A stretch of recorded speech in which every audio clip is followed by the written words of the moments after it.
Okay, so I don't have a mic, so I'll try to speak a bit loud. If you cannot hear me, do not hesitate to tell me.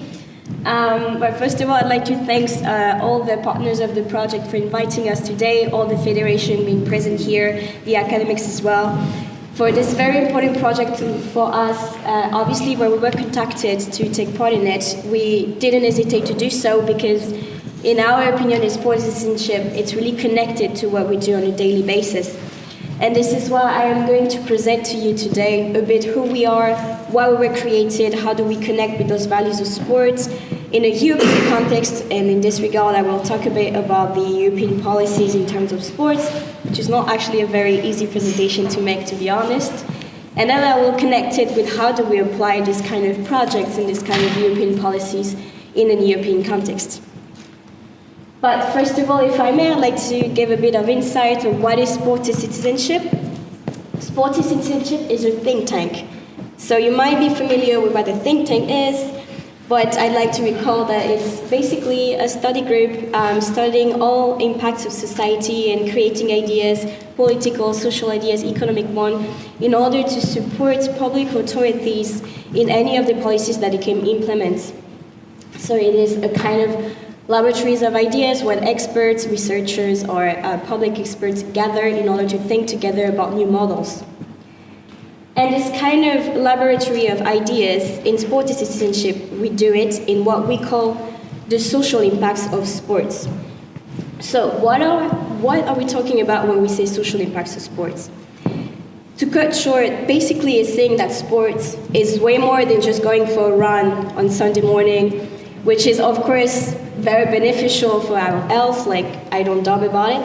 But it's also to say that sport as part of our social life has a great impact on society and its people. It can help for social changes, and most importantly, it triggers social changes. And in this idea, we gather experts from our scientific committees that have been working for more than 10 years on those questions. We brainstorm together, we connect all the European actors on this topic, and then we support and advocate for better recognition of the social impacts of sports. So those social impacts can be numerous. I've put some of the main themes that we are working on this slide. The first one, and that is personally to me one of the most important in terms of sport, is social inclusion, which means that sports can help and support inclusion processes. Because we believe that in any field, it can be a football field, such a gymnasium where we can meet with Taekwondo, we allow people to meet together and to connect somewhere where they probably might not have met without the sports. So this is the first step for people to connect and then to create relationships outside the field after that. So this is a very strong element of our advocacy strategy in general. Then one that is also very important and that we advocate a lot for is the power of sports as a tool for education. And to me, this is probably the thing that is the most connected with why we are gathered all here today, which means that sport is a powerful tool to educate about values, about morals, and everything that is around sports. Therefore, in sporty citizenship toward public authorities, we advocate for the use of sports in both formal and informal education. This means that we should put more sport in schools and also to put more educational games in sport clubs as well. Because as I was saying at the beginning, it's not only about doing some sport and going home, it's also about learning something. Then I wanted to talk quickly about how sport can serve sustainable development. Because obviously in the last few years, it's a topic that we have been obviously working on because of the emergency and how is it so important in our society today. Sustainable development, as we all know, is a very complex process, but in our case, we'd like to focus on one aspect specifically, which is the fight against climate change. And in this view, we advocate for a more sustainable sport practice In a common language, we will say a more greener sport, which means that we need to adapt our sport infrastructure and also the way we play and make sports to make it a bit greener, because there is something to do here. Then a big part of our advocacy deals with with supporting the model of active cities, which is a model that's been developed for the last few years, but basically is saying that we need to create our cities so that citizens can move more. It can be about infrastructures, about road, in order to help people to do more sport on a daily basis. It can be taking your bike to go to work in the morning, or having some space to go for a run, to play football, to play any sports. And in this regard, we support cities around Europe in developing their public policies in order to create a more active cities. I think I wouldn't go on each of the points because there are many of them, but finally I'd like to talk about this point that you see here, the measuring the social impact, because this is a great part of our work on a daily basis. Because basically we cannot say sport has a social impact and just go home. For us, it's really important to show that it's true. And to do so, we have a specific methodology to measure this social impact of sport. And when I say measuring the social impact of sport, it's not just about measuring a social sport project, saying yes, the project, we are the objective, people are happy, and we go home. The most important thing is to show that this sport project had an impact on people, on society, and it helped to trigger change. For example, if we take a project just like the Gold Taekwondo, it would be about saying, yes, young people came to the practice, they came to learn something, and now they learn some skills that they will be able to transfer on a daily basis. And how do we do that, this impact measurement? Well, with our team, we also gather experts according to the project or program that we want to analyze. We gather opinion, we do some interviews, we collect both quantitative and qualitative data, and we produce reports that can be used for CSO strategies, for instance. Sport and citizenship in action. Well, I think in my first speech I a bit explained what we were doing. But basically, we take part in many events, we organize some of them as well, and we publish a lot of reports, as I was saying before, and publication to further question this idea of sport having a social impact in society. I believe that usually the most awaited publication by our audience and stakeholders is our scientific journal that we usually publish something like 3 or 4 times a year, on a variety of topics according to the needs and to the issues that we'd like to question at a precise time. Actually, I've brought the latest edition that we published last September. As I was saying at the beginning, it is about sport and sustainable development goal, focusing especially on sports and the fight against climate change in a European context. So we have several interviews from the political world, also some output from experts and athletes as well. We gather point of views and then we draw conclusions in order to bring maybe some solutions or at least give some idea on our topic. So obviously at the end you'll be more than welcome to take one home if you wish. So those publications are an overview of a topic, and obviously for us it's always important to go deeper into one topic. That's the reason why we usually publish one bigger publication a year, which is the result of a whole year of research on one specific topic. Our next one will be published something around March, and it was ordered by the French Ministry of Sports on the heritage of the next Paralympic Games. Basically, it's about, that this idea of heritage is more and more present at the table, especially for mega sport events, saying that we can organize a major international event in a country, but it's important to see its impact on its people and how is it going to have some influence and repercussions in the future. So we are finalizing this publication that should be out somewhere around March. Then obviously as a think tank, as I was saying at the beginning, we wish to have an influence on political life both in France and also in Europe. So we often publish our position papers on some of the topics that I have mentioned at the beginning. I think that one of the biggest examples I can give is our last position papers during the latest French presidential elections. We publish our papers on how sports should be better considered in the French society in a European context always. We gathered all the sport advisors of each candidate and we invited them to debate on the topic. Obviously, we take part in a lot of conferences and workshops, and we organize them according to the big sport events that are going to take place nationally and at the European level. Yeah, so that was a bit the work of sport as citizenship, and I've repeated a lot in my presentation so far. Europe, European, etc., etc. And in my opinion, it's really important to understand that we call ourselves a European think tank. And you might think, well, what does she mean by that? And to explain a bit that, I thought it was really important to go back a bit on when we talk about sport in Europe, what are we talking about, the basis of it?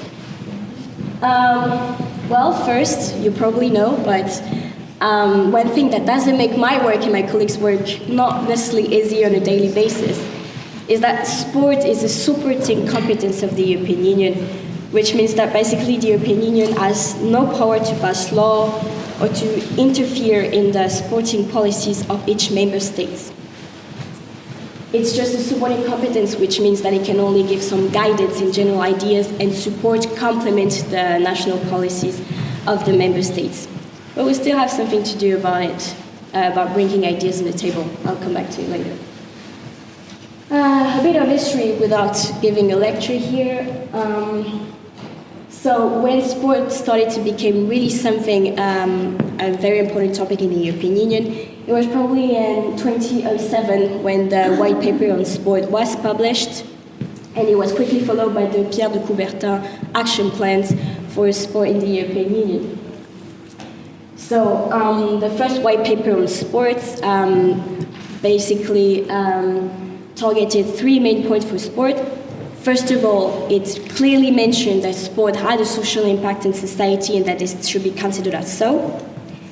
As you might think, this is probably the raison d'être of sport et citizenship, because we were created right after the publication of the white paper on sport, because we wanted to advocate for this social impact at the European level. Then it explained a bit what we mean by sporting actors at a private and a public level, giving some definition about it. And finally, he recognized that sport has also an economic impact in the European Union, in a sense that it contributes to job creation and also overall to growth. This is why we need to pay more attention to sport because of this. Very quickly, the same year, the Lisbon Treaty recognized that sport is a supporting competence of the European Union, as I was saying before. Since then, the Council of the European Union has published 4 action plans for sports.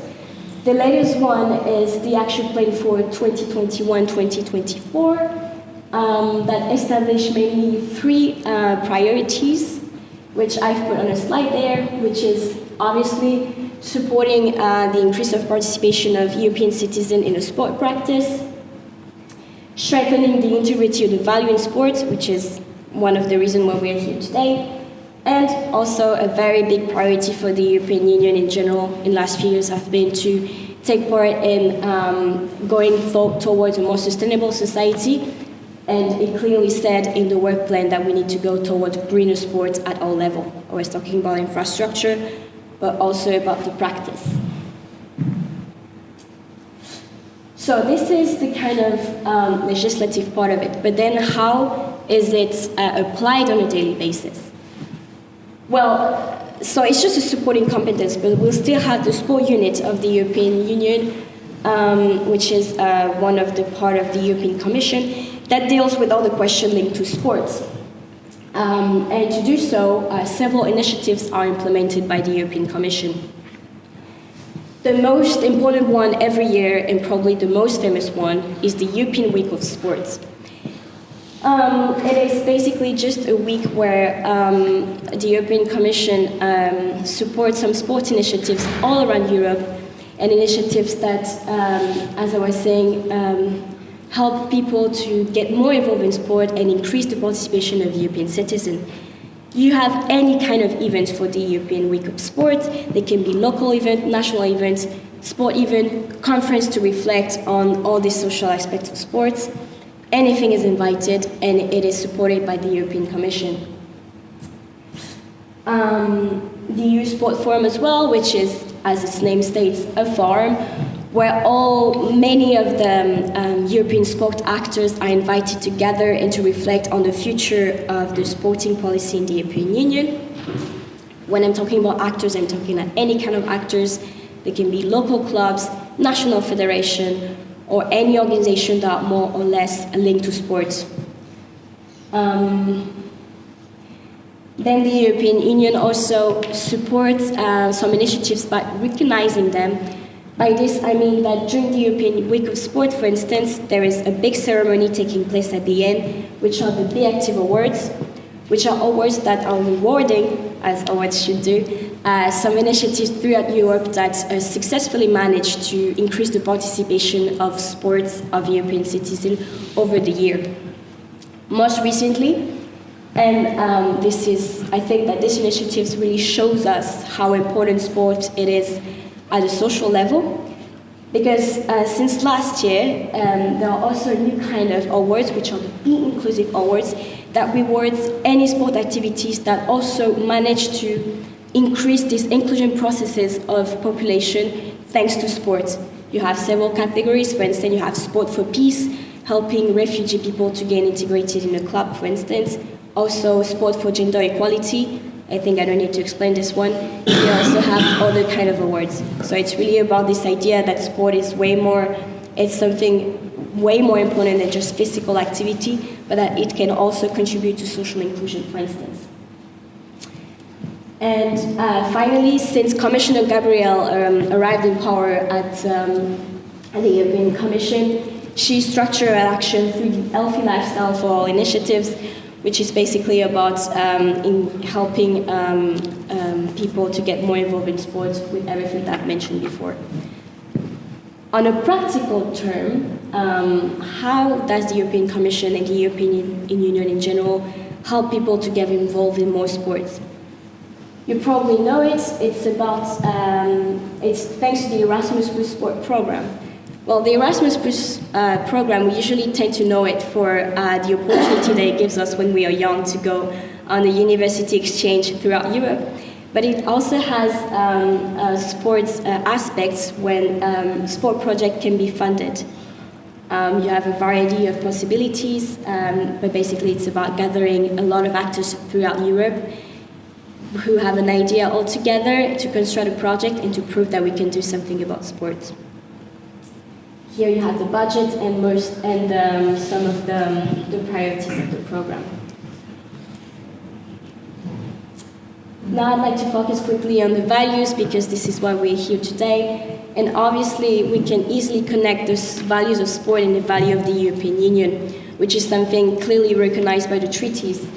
I was mentioning at the beginning the Treaty of Lisbon that reminds us in its Article 165 that the Union shall contribute to the promotion of European sporting issues while taking into account of the specific nature of sport, its structure based on voluntary activities, and its social and educational functions. So reading this, we can probably guess that because of the European Union values that we usually think about, cohesion, inclusion, democracy, this can be usually connected to sports.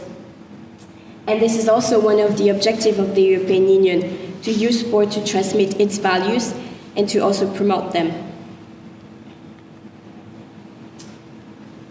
Once again, what I just said are big words. How can it be applied on a daily basis? I've decided to focus a bit on sports and citizenship work to illustrate a bit what I was saying about connecting European values and sport values. I think that one of the most important examples in that field of what we are doing and we did before is, for instance, the VECA project. The VECA project was an Erasmus Plus project And basically, it took the opportunities of the organization of the latest athletics championships that was supposed to take place in 2020. What we realized when we conceptualized VECA was that a lot of people in Europe were not really aware of what were the European values. This is sometimes something that we hear at school, but we don't really listen, we don't go into it. And because of this, we have a tendency to say that there is a huge gap between Europe and, with the European institution and with the European citizen. And how can we try to fill in this gap?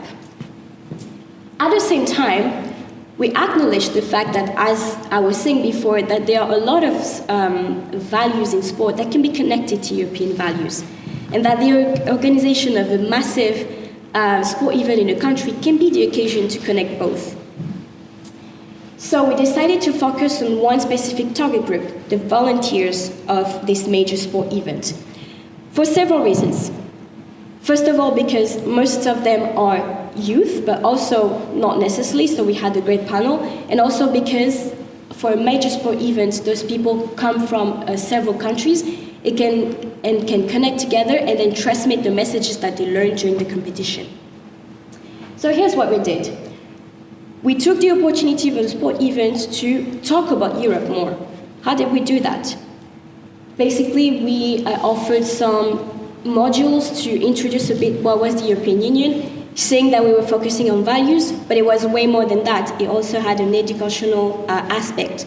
By this I mean that we were sending information about what is Europe in an obviously user-friendly way, explaining what are the institutions, how do they work, in order to make people feel closer to those values and those institutions to understand better.